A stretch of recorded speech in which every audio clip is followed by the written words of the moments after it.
가운데 이사야서 1장, 구약성경 이사야 1장 1절부터 9절의 말씀을 교독합니다. 1절부터 9절입니다.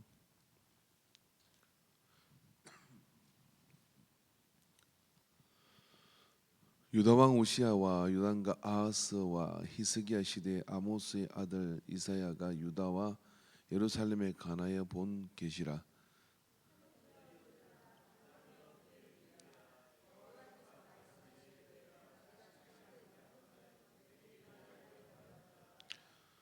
소는 그 임자를 알고 나귀는 그 주인의 구유를 알금마는 이스라엘은 알지 못하고 나의 백성은 깨닫지 못하는도다 하셨도다.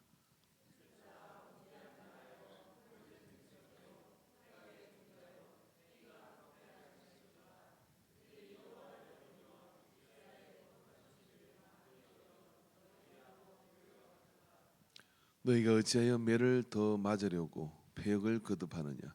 온 머리는 병들었고 온 마음은 피곤하였으며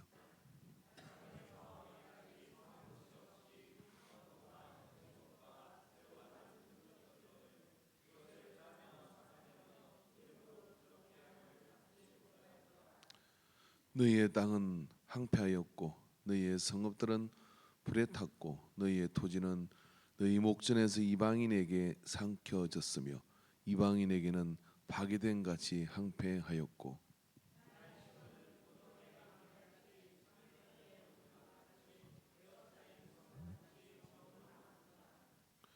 만군의 여호와께서 우리를 위하여 다 같이 읽읍시다.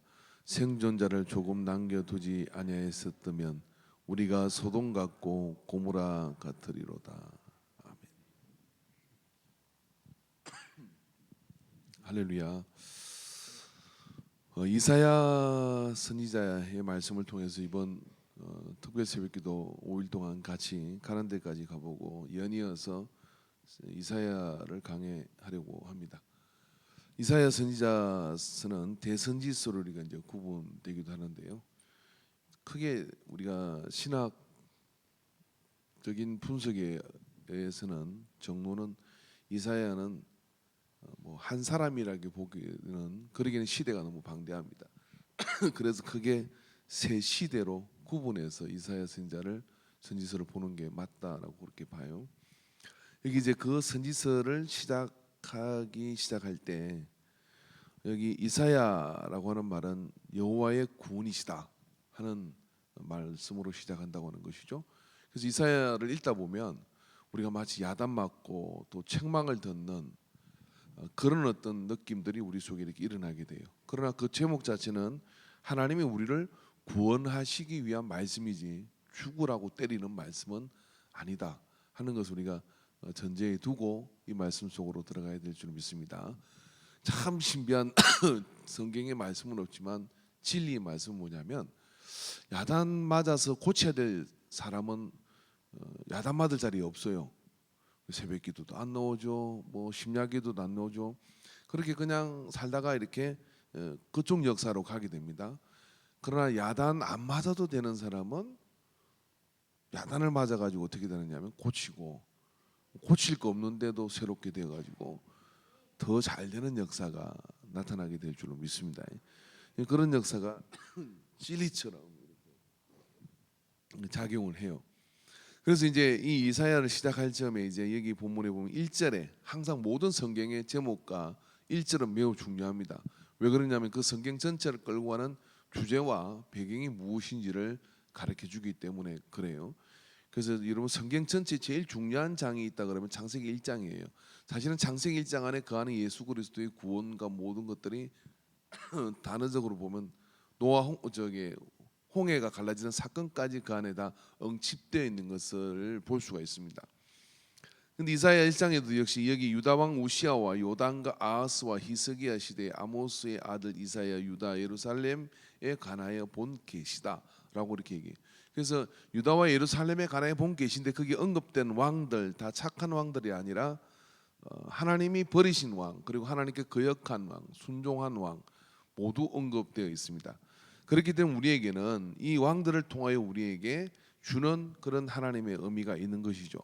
그래서 그 왕들에 대해서는 뭐 다음에 역사를 할 때 우리가 좀 언급을 하더라도 그게 우리가 잘 아는 이름들이 거기에서 이렇게 나오죠. 그 중에 제일 우리가 주목하여 볼 수 있는 왕은 히스기야 왕이라고 할 수 있을 것입니다. 이는 종교개혁을 성공하고 그리고 하나님의 올곧게 들어간 왕이 있는가 하면 아모스라든지 그 다른 왕들은 굉장히 아하스와 이런 왕들은 하나님 앞에 온전치 못했던 그런 왕들이에요. 그런 왕들의 역사에 대해서는 우리가 인물전을 할 때 우리가 함께 봤기 때문에 더 이상 언급하지는 않겠습니다. 자, 그런 가운데 하나님께서 뭐라고 말씀하셨는가 우리에게 듣는 음성이잖아요. 구약 시대를 크게 우리가 보면은 세 가지 축이 있다고 보면 됩니다. 하나는 뭐냐면 하나님의 뜻을 받들고 전하는 선지자가 있고요. 또 한 사람은 사람의 힘을 모아 가지고 역사를 전면에 나서가서 움직이는 왕이 있는 것이죠. 그런가 하면은 여러분 누가 있습니까? 거기에 뭣도 모르고 거기에서 두드려 맞기도 하고 당하기도 하는 백성이 있는 것이죠. 여러분 자기 오늘 이 이사야 선지자의 말씀을 통해서 우리가 볼 때 여러분은 백성의 마음을 버리시기 바랍니다. 왜냐하면 지금 현대는 왕의 시대예요. 왕의 시대. 왜 그러냐면 전부 다 왕이라는 주인공 의식들이 다 있는 거거든요. 이게 나쁜 게 아니라 우리 집으로 볼 때 내가 가장이고 내 사업의 현장에서 내가 왕이잖아요. 그런 마음을 가지고 여러분이 이 이사야 선지자를 말씀을 통해서 들을 때 여러분이 뭔가 교훈을 얻기를 원한다 그러면은 뭘 가져야 되느냐면 이 이사야 선지자가 오늘 내게 와가지고 나에게 하나님의 계시를 이렇게 선포해 주는 것을 내가 내 삶 속에 적용해서 성령의 음성으로 듣게 된다 그러면 그 속에서 정말 땅을 치고 후회할 일이 앞에서 없어지게 될 것이고요. 두 손 번쩍 들고 기뻐할 일이 하나님 은혜 안에서 여러분 인생 가운데서 열리어가게 될 줄로 믿습니다. 그래서 2절에 보니까 그런 왕들에게 준 이사야 선지자의 계시를 이게 선포하게 되는데 큰 주제에 있어서 이게 앞에 1장에 언급됐다는 이야기는 그런 의미가 있는 겁니다. 이것이 가장 큰 첫 번째 가장 큰 죄다 하는 것이 여기 언급되어 있어요. 하나님은 우리가 이렇게 해서 하나님은 사랑이시기 때문에 우리가 웬만해서는 정말 이런 죄를 지었음에도 포기하지 않아요. 그러나 하나님이 제일 기분 나빠하는 게 뭔가 궁금하지 않으세요? 하나님 제일 요거는 진짜 내가 마음이 진짜 상해라고 상해가지고 그냥 막 다른 나라에도 붙여가지고 마저 너덜너덜하게 만들고 여기 보니까 뭐라고 합니까? 발바닥에서 머리끝까지 성한 곳이 없이 상한 것과 터진 것과 새로 맞은 흔적뿐이거늘 그것을 싸매며 기름으로 부드럽게 함을 받지 못하였도다. 하나님이 그렇게 싸매 주시고 기름을 발라서 부드럽게 해줘야 되는데 그것조차도 하나님이 하지 않으셨다. 이게 얼마나 미운 죄인지 생각이 나시죠? 이게 얼마나 미우면 그러겠어요. 여러분 자식이 이쁘잖아요. 근데 자식이 이쁜데 말입니다. 어떻게 합니까? 가서 막 어디 가서 코가 깨지고 막 했는데 들어왔는데 반창고 발라주기가 싫어. 쌤통이다. 너 좀 더 당해야 돼. 막 이런 생각이 드는 그 죄가 뭔지 궁금하시잖아요. 그 죄가 이거라는 거예요. 그래서 오죽 하셨으면 이렇게 얘기합니다. 하늘이여 들으라 땅이여 귀를 기울이라 여호와께서 말씀하시기를 내가 자식을 양육하였거늘 그들이 나를 거역하였도다. 하나님이 자식을 양육하였는데 지금 자식들한테 하는 이야기 아니라 여기 침묵하고 있는 하나님 만든 피조물인 하늘과 땅이여 한번 생각해봐라. 너희들이 정인이다. 내가 이 백성을 위하여 어떻게 하였고 내가 하나님이 여러분을 향하여 나를 향하여 어떤 은혜와 긍휼을 베풀었는지 침묵하고 있는 하늘과 땅이 다 봤다. 근데 그들이 뭘 했냐면 나를 거역했다.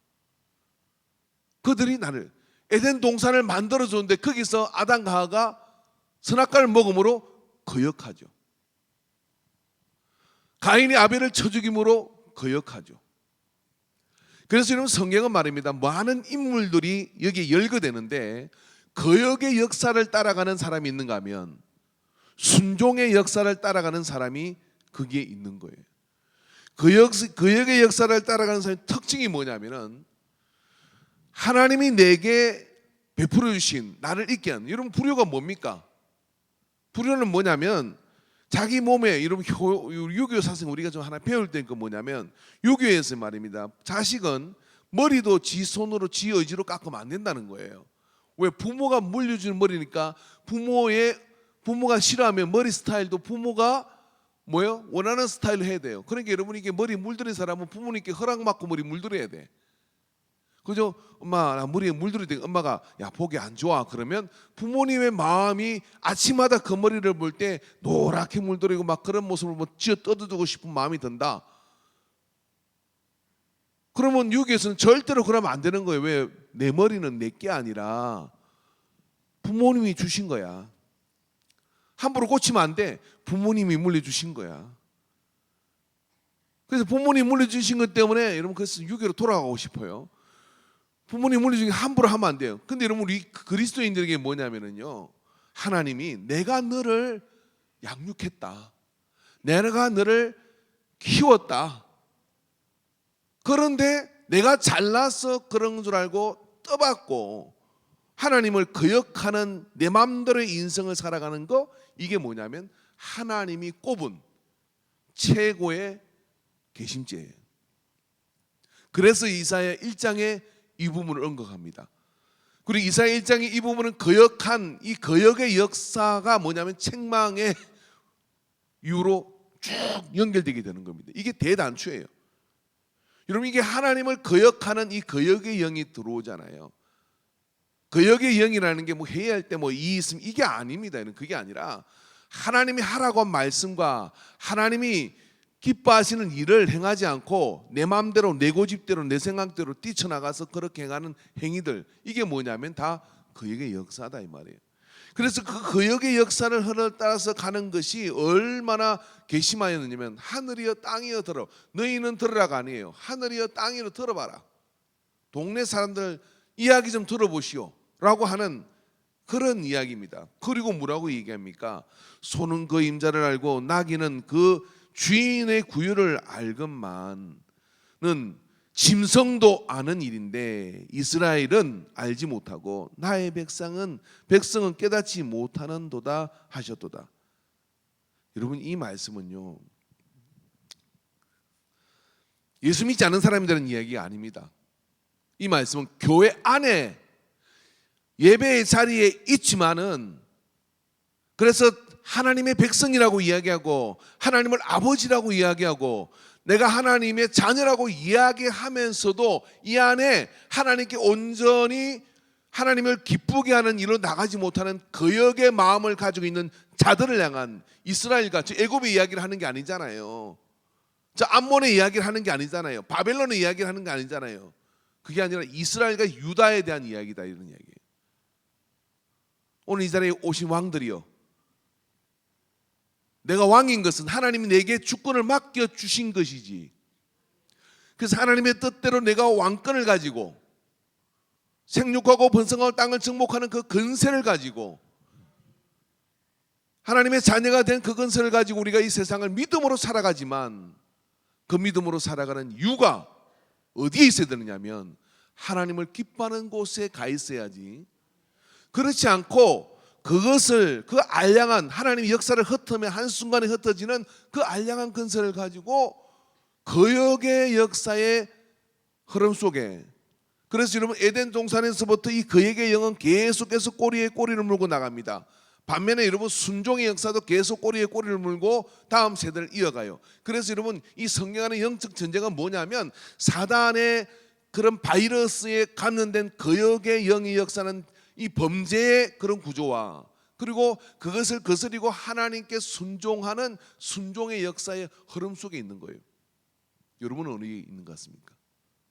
만약에 우리가 거역의 역사 가운데 있다고 한다 그러면 오늘 이 이사야 선급 때는 이런 처참하고 황량한 그런 가운데 우리가 빠지게 된다고 하는 거예요. 그래서 이것을 깨닫지 못하느냐라고 그렇게 우리에게 질문합니다. 여기 범죄한이라고 하는 4절의 말, 슬프다 범죄한 나라요, 허물어진 백성이요, 행악의 종자요, 행위가 부패한 자식이로다.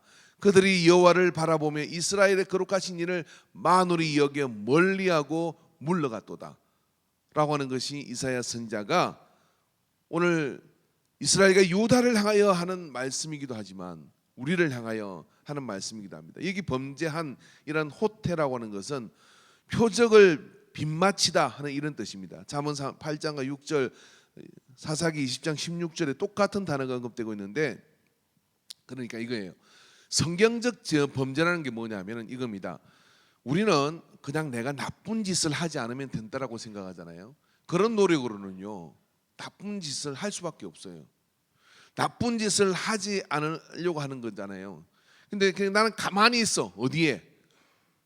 버스 안에 가만히 있는데 그 버스 자체가 어디로 가느냐면 목적이 지옥이야. 그럼 나는 가만히 있어도 지옥 가요. 근데 그 버스가 말입니다, 천국을 향하고 갈 때, 그러니까 내 삶의 목적과 내 가는 큰 삶의 방향과 궁극적인 가치가 하나님의 나라에 있어. 그래서 구원 열차를 올라타고 뭐냐면 가는 것이죠. 가는데 그게 말입니다, 내 사명이 있는 것이죠. 그 사명을 따라 내가 주일에 오니까 이제 내가 이런 사명이 있구나 하고 나는 구원 열차 올라타고서 해놔요. 하늘 날아가지요 막 그러면서 구원 열차 올라타고 하면 그것은 뭐입니까? 가는 방향 자체가 목적이 맞으니까 제가 동에서 서가 먼 것처럼 멀어지기 때문에 재질 틈이 없어요. 나는 그냥 예배에 그냥 가만히 앉아있어. 언제나 방관자로, 언제나 구경꾼으로. 그리고 나는 행위를 다 했다고 생각하지만 멀어져가네. 어디요? 천국은 점점 멀어져가는데 가만히 있는데 지옥 가요. 왜? 그 버스 자체가 뭐냐면 지옥으로 가고 있는 거거든요. 착각하지 마세요. 예배 자리에 앉아 있다고 해서 우리가 천국과 가까울 것이라고 착각하지 말아요. 그래서 여러분 이 히브리서의 이사야서의 히브리어로 범죄한이란 말은 나쁜 어떤 그런 짓을 하는 행위 자체를 얘기하는 게 아니라 활을 쏘았는데 살이 관역을 빗나가 엉뚱한 데 맞는다 이 말이에요. 그것 자체는 뭐냐면 호태, 범죄하다 이런 뜻입니다. 그럼 그 화살의 지경이 어떻게 되느냐면요, 저는 궁두를 해봤기 때문에 아는데 관역에 탁 맞으시면요 소리가 딱 나요. 관중이요 하고 이렇게 퉁 하고 소리가 나요. 관역에 맞히지 않는 화살은 어떻게 되냐면 소리가 안 나. 그리고 어떻게 되냐면 풀숲에 어디에 빠지는데 심한 경우는 그 화살을 못 찾는 경우가 있어요. 못 찾습니다. 호수에 빠지기도 하고 어디로 박히면은. 그래 거기서 썩는 거야. 그래서 우리가 죄라고 범죄라고 하는 것을 우리가 생각할 때 하나님을 기뻐하는 건 뭐냐면 하나님이 내게 주신 사명을 깨닫고 그리고 그 사명에 충성된 모습을 가지고 그렇게 나갈 때 그때 우리에게 뭐가 임하느냐면 하나님의 순종의 영이 그 속에 흐르게 되는 거예요. 그래서 그 순종의 영이 흘러서 그리 갈 때 그 순종의 역사 가운데로 그 계보 속으로 들어가는 겁니다. 그런데 반면에 말입니다, 우리가 하나님의 목적을 몰라. 하나님의 목적에 관심도 없어. 내가 이렇게 만들어졌을 때는 하나님이 그렇게 목적을 해서 만드는 건데 그거에 대해서 전혀 나는 의미가 없어. 내가 중요한 건 뭐냐면 내가 오늘 내게 뭐가 기쁘냐, 이게 내게 중요한 거예요. 그래서 교회를 나오는 이유도 내 마음이 기뻐서 기뻐할 일이 있을까 싶어 나오는데 별로 마음이 기뻐하는 일이 없죠. 있을 턱이 없죠. 왜 그러냐면 여기는 하나님이 왕이시거든요. 여러분 속한 집에서는 왕인지 몰라도 여기는 하나님 왕이시거든요. 리모컨을 누가 쥐고 계시냐면은 하나님이 쥐고 계셔요. 제가 우리 손자가 우리 집 오고 난 다음부터 리모컨 쟁탈전을 벌여가지고 이겼습니다. 제가 가만히 가정의 구조로 보니까 리모컨을 진 자가 금오를 진 자더라고요. 누가 이걸, 여러분 혹시 집에서 손자가 리모컨을 쥐었으면 손자가 왕입니다. 걔는 그걸 알아요. 내가 이걸 쥐고 있어. 내가 마음대로 채널을 돌리면 할아버지도 할머니도 안 돼. 알아야 딱 이렇게 생각해요. 리모컨 하나 뺏어 보세요. 딱 쥐고 안 돼. 이건 할아버지 거야. 딱 그럼 그때부터 어떻게 되는 불편한 관계가 시작됩니다. 그 불편한 관계를 넘어서 어떻게 되는 애는 이제 권위에 복종하기 시작해요. 누가 갑인지를 알았어. 그래 갑인 줄 알고 그 다음에 어떻게 하냐, 말을 듣게 돼 있어요. 다른 것도 말을 들어요. 우리 손자는 벌써 우리 저 할머니는 넘어서도 옛날에 넘어섰어요.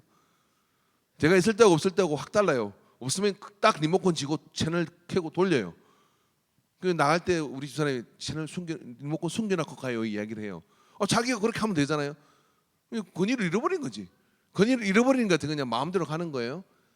여러분 하나님에게 리모컨을 맡기시기 바랍니다. 교회는 뭐냐면 하나님이 리모컨을 쥐고 계시다 이 말이에요. 하나님이 리모컨을 쥐고 있기 때문에 그거를 빼앗으려고 하면 어떻게 될까요? 안 뺏기거든. 그러니까 어떻게 기분이 나빠. 기분이 나쁘고 힘든 거예요. 그러니까 어떻게 됩니까? 에라 모르겠다. 예? 관역을 빗나간 화살이 되어서 많은 인생을 마치게 되는 거예요. 자, 그런데 이러한 그런 상태에 여기 보면 표적을 빗나 그렇게 했다고 하는데 그 상태를 뭐라고 또 표현하느냐면 슬프다 범죄한 나라에 허물어진 백성이요 행악의 종자라고 했는데 이 허물어진 백성과 이 단어 속에 뭐가 또 있느냐면요 죄를 지은 상태 범죄한 상태가 어떤 것이냐면은 무거운 수레에 짐을 지고 가는 상태다라고 이야기하는 단어가 이 속에 있는 거예요. 허물어진 이것은 무거운 짐을 수레에 비유하고 있다고 하는 겁니다. 그러니까 여러분 어떤 것이냐면 이게 신앙생활이 기쁘지가 않은 거예요. 여러분 정상적인 것은 뭐냐면요 예수를 믿고 신앙생활을 시작하면 세상에 이런 기쁨이 하는 게 기쁨이 있어요. 근데 여러분 내가 예배를 드려도 기쁨이 없고 뭐 이렇게 기쁨이 없잖아요. 혹시 그런 분들이 계시면 오늘 여러분 회개하시기를 바랍니다. 뭐를 회개해야 되냐면 죄를 회개해야 돼요. 어떤 죄를 회개해야 되냐면 내가 뭐 어디가 술 마시고 이런 죄 말고 그런 게 문제가 아니에요. 그거는 여러분 죄의 부산물이에요. 그거는 죄의 부산물이에요. 제 첫 번째 죄가 뭐냐면 사명을 망각한 죄예요. 하나님의 목적을 망각한 죄예요. 이걸로 인해 가지고 버스를 잘못한 겁니다. 그래서 버스를 잘못하고 어떻게 하냐면 저리로 가고 있는데 안길을 이렇게 앉은 거예요. 그래서 보이기는 교회가 보이고 천국이 보이는데 점점 멀어져 가는 거예요. 멀어져 가네. 왜 이럴까 내 마음이 왜 이럴까 도대체 왜 그런지 몰라 막 그러면서 가는데 버스를 잘못해 가만히 있어도 망한다. 어떻게 돼요? 멀어져 가면 어떻게 될 겁니까? 버스를 세우든지 아니면 뛰내리든지 갈아타야죠. 할렐루야. 예, 갈아타야 되는 거예요. 자 그렇게 해서 나와야 되는데 이게 가장 큰 무서운 그런 어떤 죄다라고 하는 겁니다. 그래서 그들에게는 정말 그런 어떤 모습들이 없는 것이죠.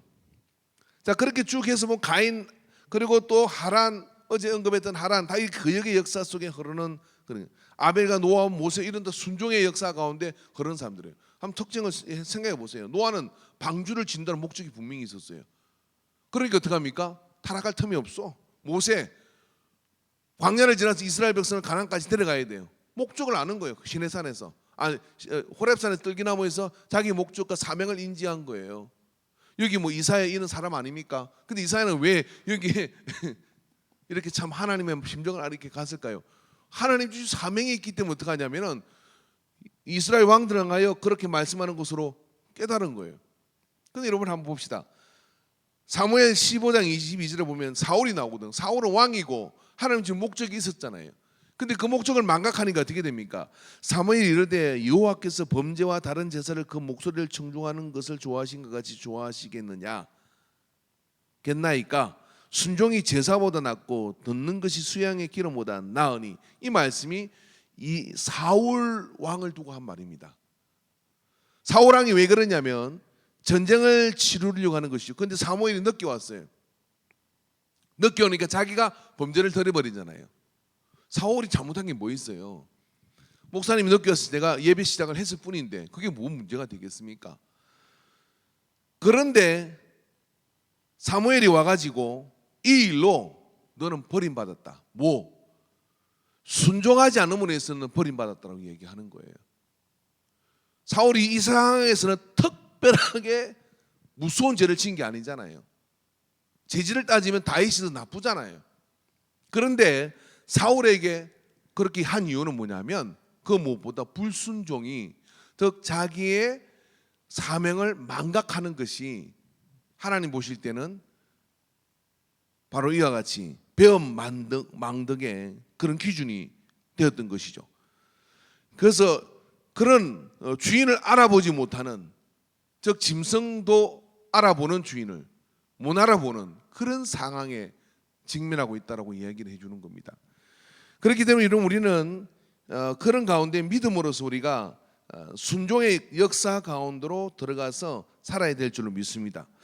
그래서 그런 사랑 속에 하나님께서는 이스라엘과 유다를 다 버리는 듯 하지만 이 9절의 말씀이 우리에게 희망을 주는데요. 만군의 여호와께서 우리를 위하여 생존자를 조금 남겨두지 아니하였다면 우리가 소돔 같고 고모라 완전히 끝장이 날 뻔하였다. 로마서 9장 29절에 또한 이사야가 미리 말한 바와 만일 만군의 주께서 우리에게 씨를 남겨두지 아니하셨더라면 우리가 소돔 같고 같이 되고 고모라 같으리로다 한가 같으니라. 즉 하나님의 은혜로 우리에게는 희망이 있다는 이야기로 이제 이사야 전체에 무엇을 이야기하시려고 하는지를 설명을 하고, 그리고 우리에게 어떤 희망의 출구가 있는지를 우리에게 가르쳐주고 있습니다. 그래서 은혜 아니면 살아갈 수가 없는 우리인 것이죠. 자, 그렇다고 할지라도 우리가 그 은혜를 통해서 은혜의 구원 열차로 올라타야 되는데, 그 은혜의 구원 열차로 올라타기 위해서는 우리 자신을 철저하게 회개하고 우리를 깨뜨리고 부서뜨려서 새롭게 하는 그런 시간이 교회 안에서 일어나야 될 줄로 믿습니다. 그래서 2020년, 여러분 2020년은 제가 칼럼을 쓴 것처럼 참 청년의 때를 생각하게 만드는 그런 해인 것 같아요.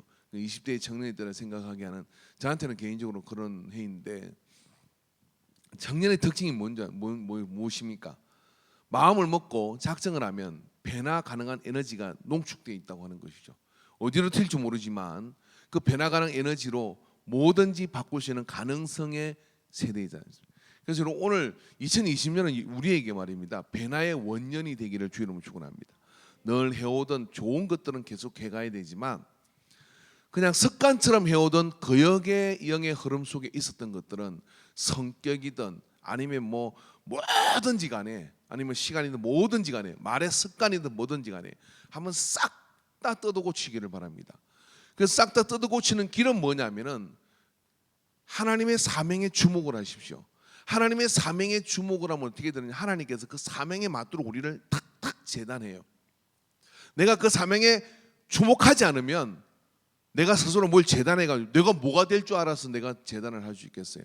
내가 그 틀에 들어가려고 할 때 어디가 군살이고 어디가 뭐가 더 잘했는지를 알 거 아니에요.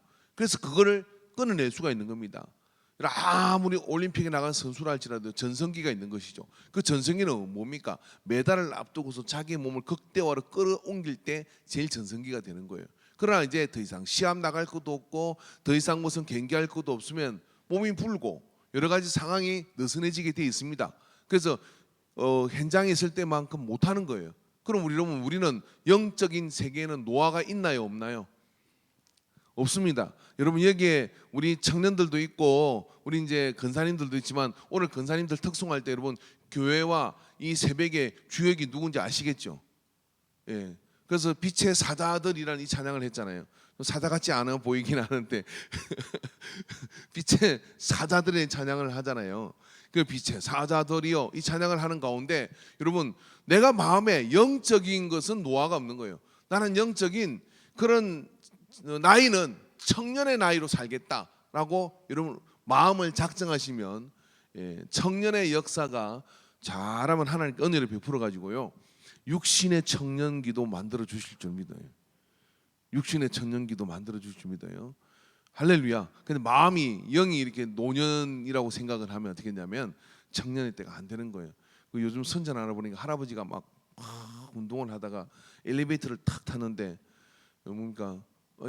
그 청년 청 좀 눌러줘라고 얘기하잖아요. 사실은 그분보다 나이가 많은 사람인데 기분이 너무 좋은 거야. 자기 보고 청년이라고 불렀다.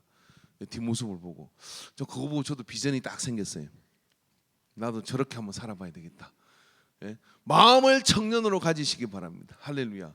그래서 그 믿음을 가지고 그래서 그 믿음을 가지고 막 그렇게 나가는 마음을 가지고 달려가는 우리 인간교회 되기를 바라는데, 그렇게 될 때 우리가 어떻게 돼요? 조율받고 그리고 타락하지 않고 믿음의 세계로 온전히 서게 돼서 순종의 역사 가운데 올라타게 돼요.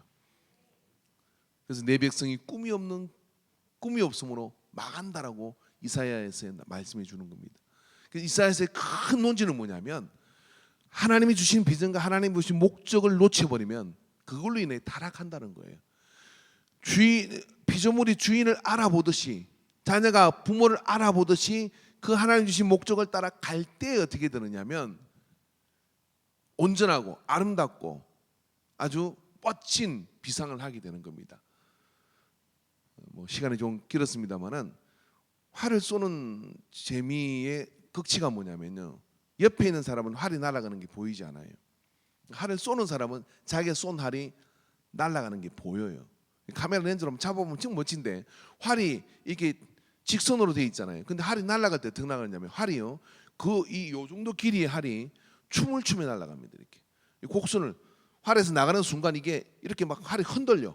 이렇게 흔들리면서 이렇게 해서 막 이렇게 장어가 이렇게 춤을 추며 날아가듯이 쫙 이렇게 바람을 가르고 날아가요. 그 모습을 아침에 안개가 착 깔렸을 때 탁 쏘면요, 그 안개 사이로 쫙 살아가가지고, 예? 관역에 땅 부딪히면 소리가 나면요, 아 정말 황홀해요. 황홀한데 저도 그렇게 많이 싼 거는 2달 딱 싸봤어요. 그 집사람이 너 당신 한량이냐 막 그래가지고 내가 그만뒀어요. 그래서 예, 그것처럼 말입니다. 우리 성도들의 삶이 말입니다.